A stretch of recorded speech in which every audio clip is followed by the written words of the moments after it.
I need to remember to buy more cigars. Okay, let's change this music up. Here we go. I'm back. Did I miss anything? Unless you count the worst pay-per-view main event fight I've ever seen all year. Not really, no. Okay. Are you going out? I'll have a word with Gogo outside. He was so hyped for that match. He must be devastated. Okay, so yeah, when you're a wrestling pay-per-view event, when the main event doesn't go to plan, that sucks, man. Welcome to Valhalla. Oh, hey, Say. What's going on? Good evening. How you doing? The nightmares have stopped, so I'm sleeping better now. What the fuck? How about your injuries? My bones are healing nicely. My wound's finally closed. The scars itch a bit though. Well, that's good to hear. You by yourself today? Yeah, I'm running a couple of errands by myself today, but I wanted to come here for a while. I also noticed the big guy from last time's outside. That's Buster. Stella doesn't want me being alone while I'm still healing, so she suggested taking him with me. Yeah, gotcha. What can I get you? Something cold. Sure. For on his cat eyes, you won't see a difference in that dark room. Okay, something cold. So basically, any drink with ice. Here you go. All on the rocks. So, something with ice. Bronson extract, 2 powdered deltas, 2 flanner guides, 4 karmatrine on the rocks. And mix. There you go, have a bad touch. Here you go. Yeah, that's the one. Why drink something cold when the weather outside is cold too? It's not that cold actually. But I've always had decent tolerance for the cold, so I'm not a good reference. So Stella isn't with you today. She's throwing a mega Christmas party tomorrow and is having a meeting today. I'm just helping her by checking on some of her things that she ordered. And here I was, all ready to invite you to the party with her and tomorrow. You throwing a party too? Sorry about that. I can't really say no to Stella though. Maybe next time. If there is a next time. Don't worry about it, it's not a big deal. I want you to know that I want you to have a good time. Have fun, drink a couple of beers in our honour. Yeah, I totally will. Okay, what's Stella's Christmas parties like? They're really big, there's lots of food and drinks and music. Sometimes there's too much food though. So at the end of the party, she lets the staff take home whatever's left. She also buys toys for all the children of her staff members. Really? She says something about taxes or whatever, but during the whole thing she just shines. She carries a beaming smile that I don't see any other day of the year. Many of the kids have even started calling her Auntie Ella. Okay, Stella always does her best to put up a tough girl facade, but she's very much in touch with her inner child. Christmas, Easter, Halloween, name a party, and she most likely celebrates it big. That's interesting to know. Okay, do you like parties, Jill? I don't mind them, they're a good place to see people. I'm not one to actively look for parties to attend though, I don't mind going. Gotcha. I only go to parties that Stella's attending, because otherwise I'd just stand there without anything to say. That and I'm not one to wear dresses, you know. You're not? I'm a tad too ripped, they don't look cute on me. Although, with all this healing I have to do, I won't be as fit for a while. They're too, breezy too. I feel like I'm wearing nothing. But I bet you look good in a dress, Jill. It's been years since I last wore one, I wouldn't know. Last time I wore one, I remember worrying my arms were too thin or something like that. We've all got a complex about our bodies, right? I mean, even Stella has her own. Though that's hard to imagine. She's sensitive about her ears, isn't she? Her cat ears. Oh, she does have one. She distresses a lot about her bust size. Really? She's not that small. I think I'm smaller than her, in fact. Actually, it's the opposite. The opposite kind of complex, I mean. She's a bit self-conscious about having a big chest. Really? Again, I've seen bigger chests than hers, to be honest. Although, I guess comparisons are useless here. They rarely help with complexes. Well, she does go the extra mile to hide it. In fact, I've got no idea how she does it. I mean, I've seen her before and after she tucks them away, but I guess I've never cared enough to ask the specifics. That's also why when she goes out, she styles her hair in those, drills. Yeah, drill hair. They look a bit drilly, don't they? She styles her hair like that to help divert attention away from her chest. She seems affluent enough, why not go through the reduction surgery? Because she also kinda likes having that size. She takes her bust size after her mum, and Miss Carmine is quite proud of her chest. Puffing out your chest is a sign of confidence, and a bigger chest means more confidence to show. She says something along those lines a lot. Stella has quite the admiration for her mum, so I guess breast reduction would feel like betraying her. I'm making it sound like she's hiding J-cups or something like that. I guess in a taller or thicker person, her size would be normal. She's just a bit shorter or thinner than the norm. Do you get self-conscious about your bust size, Jill? Not really. I've been more self-conscious about my height. Although, it usually comes up whenever not being average height hinders me somehow. Okay, what about you? Yes and no. It's not my bust size, but rather that I look too manly sometimes. And I can't help but wonder if bigger boobs would help with that. You're fine, don't worry about it. Thanks.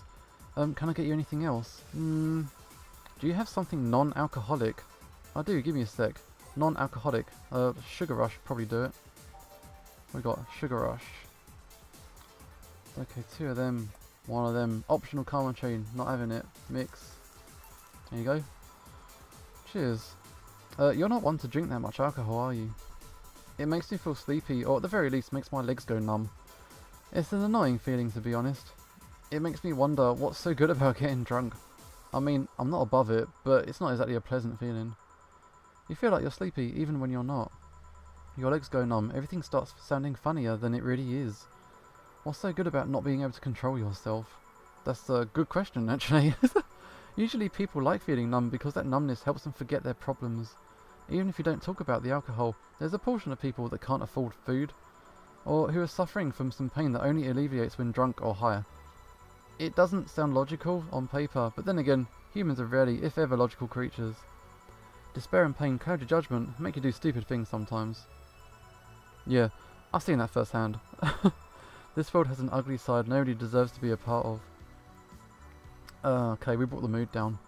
There's also a matter of addiction, you know. You start just liking the drink, but then you need more of it, and before you know it, you're hooked. Oh yeah, there's that as well.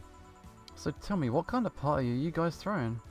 Nothing fancy, it's just me, boss, Jill, couple of regulars. They'll bring food, we'll chat for a while, and that's it.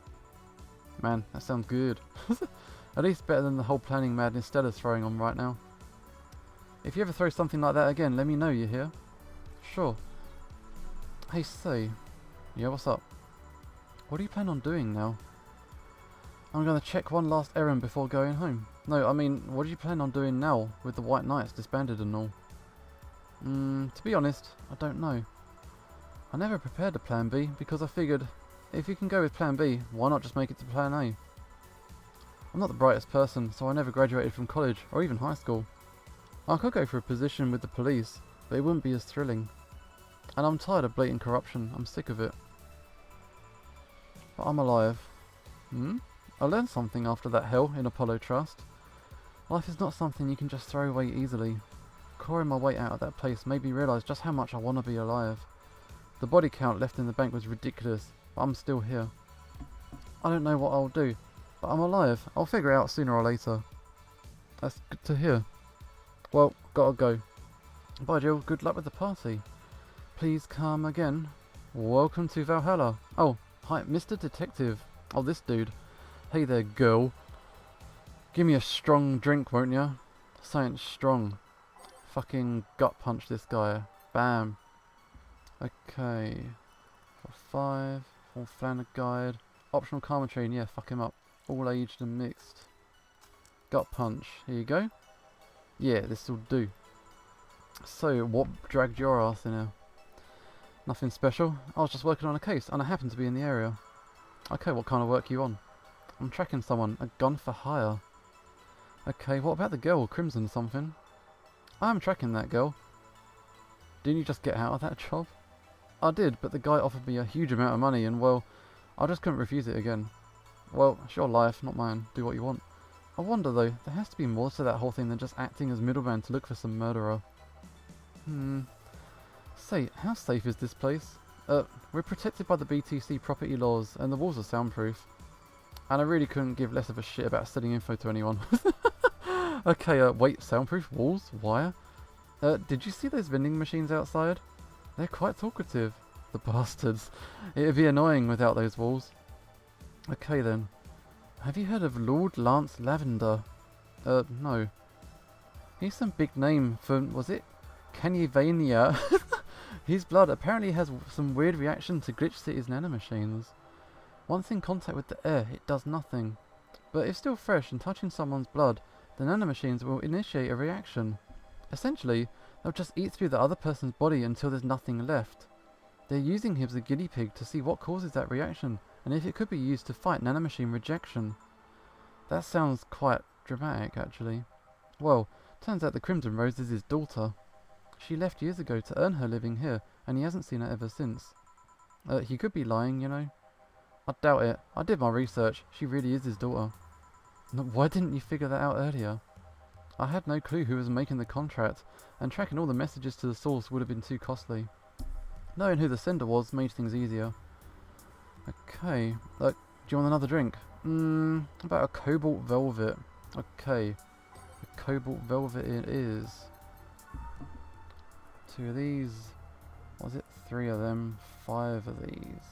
On the rocks. Mix. Cobalt velvet. Oh, you actually did it. What do you mean? Were you expecting me to mess up so you wouldn't have to pay? No. So what made you accept the contract anyway? Keeping in mind all the risks you told me last time. He told me he wanted to see her again one last time, or at the very least, deliver her a message. He could have been lying again. Yeah, people lie. You made your point. Even then, I felt like I couldn't say no. I mean, I know what it's like not to be able to find your daughter. What it's like to be apart from her, not knowing what she's doing, or even if she's alright. You do. I've got a daughter. She's about your age. When she was a teen, we had a big fight and she ran away from home. At first, I just waited for her to show up, but then I started getting worried and went out to find her. I couldn't find any trace. No one had seen her. Soon, I was worried if something might have happened to her. I guess that's how my tracking skills and list of contacts began to grow. I finally found her, taking cover in some dumpster, unconscious from starvation. So yeah, I couldn't just say no to his request of finding his daughter. But I don't expect you to understand. So, how's the search going? I'm very close to finding her. That girl's pretty good at covering her tracks. Compared to her from before the bank incident though, she seems slower somehow. Either she's let her guard down or something else is happening. Okay, what are you going to do when you find her? I've got this letter I'm supposed to deliver to her. I don't know what it says and I don't want to find out. Okay, what if she tries to kill you? I might not look like her, but I can take care of myself, bartender. You don't stay so long in this business without picking up a couple of tricks. Yeah, I guess you're right. Okay, back to work before the trail goes cold. Alright, come again, you prick. Alright, you done for the day? Yes. Okay. I want you here tomorrow at 8 PM. No working beforehand. The bar will be closed. Come dressed in your absolute best. We're having a party after all. Okay, sweet. Where's Jill? He stored all of the things in his home because of how close it was to the stores. So I told him to go home already and bring the stuff tomorrow. Cool. Well, see you tomorrow, boss. Hold on, wait a bit, and I'll go with you. Oh, sure, thanks. Nice, nice, nice. No mistakes. So, despite being distracted, I was able to work it out.